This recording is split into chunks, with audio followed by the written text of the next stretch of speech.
পুরা বড় মৌসুম, কিন্তু এই পানি থাকার কারণে আমন চাষ করা যান না। পয়সা খাইয়া তারা পানি তারা অলরেডি দিছে না। আপনারা উদ্যোগ নিবা যেমনি পানিটা তাড়াতাড়ি কমে। বিস্তীর্ণ হাওর ডুবে আছে পানিতে, আগাছায় পূর্ণ বেশিরভাগ এলাকা।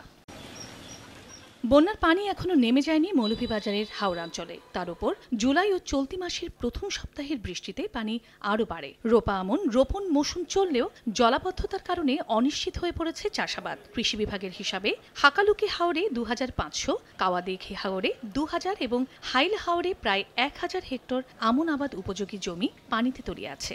এবার আমরা পানির লাগিয়া ক্ষেতটা করতাম, আমরা দুশ্চিন্তায় আছি। এখন বন্যায় আমরা অনেক মারছে, এখন বাদ বাকি যে আমরা পানি লাগি আমল ধান আমরা ক্ষেত করতে পারতাম না। পয়সা খাইয়া তারা পানি তারা অলরেডি দিছে না। 2 হাত যদি আল্লাহর রাস্তায় তারা কমাইতো তে মোটামুটি আমরা একটা লাভবান হইলাম না আর কি।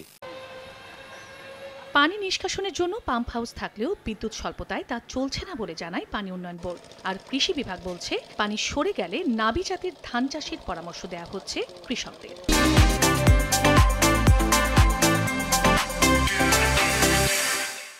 বিদ্যুতের সাথে তাল মিলিয়ে আমাদের আসলে এটা করতে হচ্ছে। বিকল্প হিসেবে আমাদের এই মুহূর্তে কোনো অপশন নেই।